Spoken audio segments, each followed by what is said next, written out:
What is up, YouTube? This is that Asian dude. I'm going to bring you guys a money play, and we're going to be in shotgun bunch week, I believe. And so I found this play because I decided to switch up my playbooks and try something else. So I went to Denver. It's not much difference, but they have some couple extra pistol plays that I like. And anyways, bunch week, and we're going to be looking at the play called Bronco Cross. And basically, this will beat every single coverage available to you. We'll look at cover 2s first. Cover 2 zone, and all you want to do is put RB on a slant and A on a slant. You don't have to put A on a slant. You could keep him on a drag, but if you have the extra time and you feel like you want a little bit more yards when you're passing, go with A on a slant and RB on a slant. So this is a pretty much zone killer. Look at that. B, that was AJ Green on the deeper crossing route. It's not a slant or anything, but it's like a really deep crossing route. I'm going to put A on the drag, or I'm going to leave him on the drag. And we'll look at this again. Basically the same thing. This will just kill cover 2. And you can tell if it's cover 2 by the cornerbacks and how they react. Or you could hit A on the little check down, and you could try to turn up field. Jones isn't the fastest guy, so let me sub in the fastest guy at that position.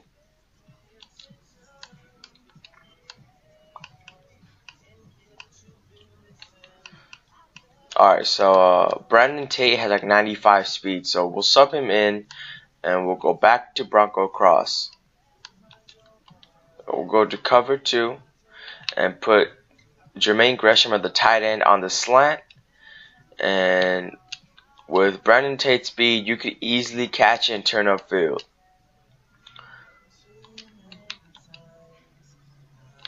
But I would prefer the little crossing route by AJ Green, or the B or the circle receiver, because that will automatically get open in cover 2 zone.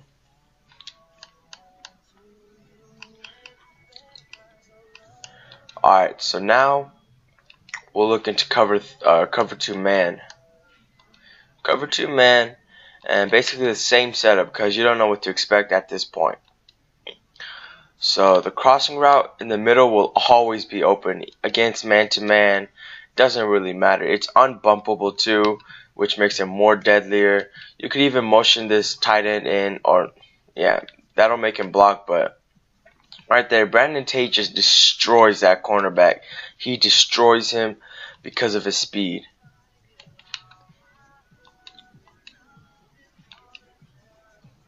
You can't just keep motioning people in and out just to give different looks, and it's gonna be harder for your opponent to keep track of what you're trying to do.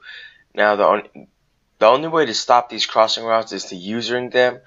But even when you user, there's 3 crossing routes. How are you going to user all 3 at one time? It is impossible. Now, I know how to stop it because you can man them up on the opposite side and make them come through. Spy zone or whatever, or quarterback spy or whatever.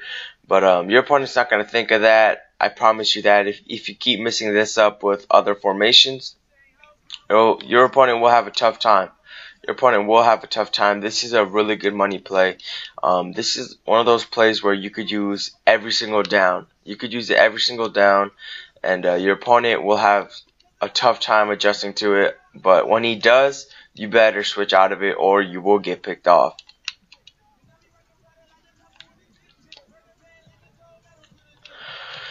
Alright, so that's cover 2 man, and we'll look into cover 3 now.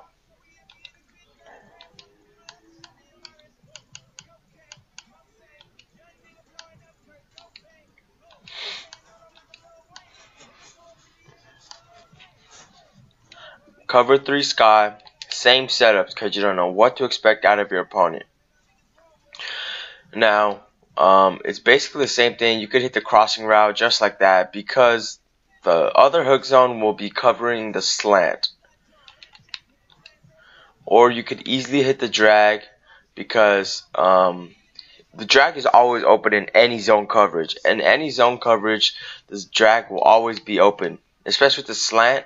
The slant's covering the hook zone, or the hook zone covering the slant, which makes it so that the drag would be open for a good 4 yards, 3-4 yards, sometimes more, depending on when you throw it. If you throw it right there, you could try to turn upfield and hit it again, and that time the tight end won't just block the tight end won't block him, the middle linebacker or whatever. But the crossing route is really good too in cover 3. It may not look like he's open, but the linebacker doesn't have that good of an awareness for them to pick it off that easy. Now, once again, you could put the double slants, which would make it a little bit easier to hit. Right there, Brandon Tate just drops it, but you could have the double slants, and it'll be harder for the crossing routes to cover that. And right there, that was just a bad read by me. No, it wasn't a bad read actually. Because of Brandon Tate's slant and he goes a little bit deeper, the linebacker was able to drop back for the deeper route, because shorter route, the game is designed to cover the deeper routes instead of the shorter routes. So at this point, you can hit the tight end on the slant, whether it's right off the bat or you could wait. Like, you could hit him as soon as he gets off for, what is that, 7 yards. It's still good. If you keep running this, you will get downfield eventually. Or you could hit the crossing route as soon as he gets in the back of one of the hook zones. AJ Green just can't hold on to that one, but that is okay. If we keep going back to it, he will eventually catch one. And that's sort of what I was talking about. If you throw it right when the tight end's coming across, the drag will be open, and you could easily turn upfield. Right there, Jermaine Gresham doesn't want to block.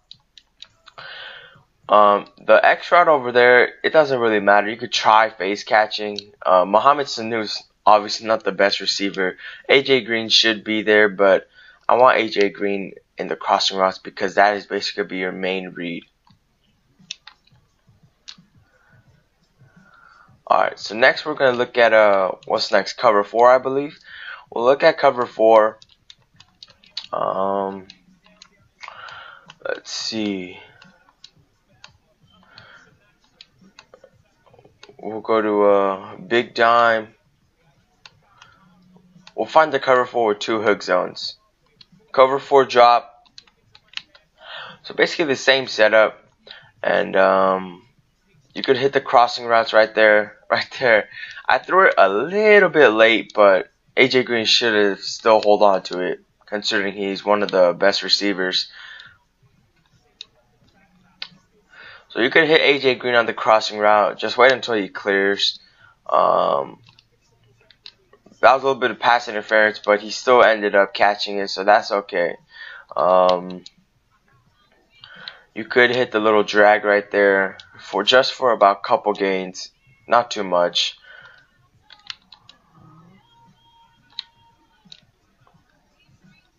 Just hit them in between the zones, especially with this many crossing routes.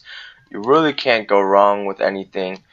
Right there, that's what you want. The cornerback's on his back foot, on his heels, and you could easily hit AJ Green or whoever the receiver is at that position on that crossing route. Put them on double slants. Right there, that was my fault. I threw it way too early. I tried a quick snap, and I actually double pressed A. But anyways, you could wait for the crossing route to develop. Right there, I could have thrown it a little bit earlier or a little bit later. The double slants isn't as effective. What the fuck was that, man? But anyways, the double slants isn't as effective, but it's just an option for you. It works well against cover 2, but in other coverage, it's not as great. And you could use this in man-to-man too.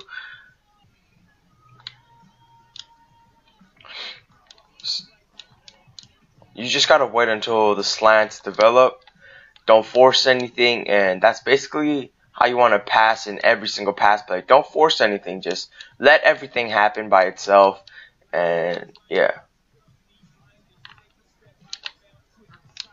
right there. I don't know what Andy Dalton was throwing at.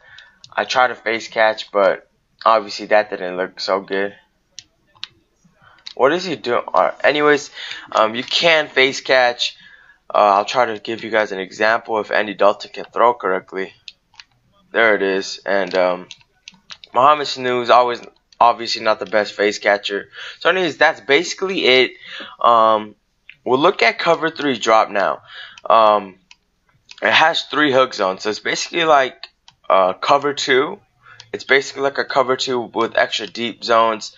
It has a little bit better coverage than cover 2. So we'll look at cover 3. Because I noticed a lot of people play nickel 3-5, cover 3 sky drop, and basically it's the same thing. Hit the crossing routes. Hit the crossing routes when the zone's coming across, especially with the slants right there. I put double slants on this time. If you put the double slants, the hook zones will be automatically covering the slants, and you could easily hit the crossing route by B or circle, and it's just a nice option for you. It's a nice money play, man. It's just crossing routes, period. Crossing routes have always been good. They have always been amazing in this game. I left A on a drag, and that's just too easy. Nice 3 yards. Nice 3 yards of a gain. You could even motion this guy out and pretend like you're doing something weird with him, and you could hit him on the crossing route. Just wait until he develops, and look at that, man. Just always wide open, and you keep doing that, whatever you want. It's all up to you. You could keep motioning. Alright, that was a late read by me. I'm not gonna lie about that. That was a late read by me.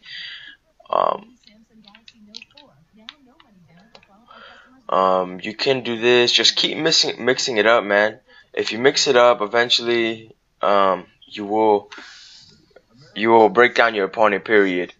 Alright, so anyways, that's the video, guys. Sorry if it's a little bit long, but it's just a good money play out of Broncos playbook. Bunch weak Broncos cross. Put the RB or the R1 receiver on a slant, and you can put A or X on a slant and give you guys a nice little option. You can motion A. Doesn't really matter. Just give your opponent different looks, man.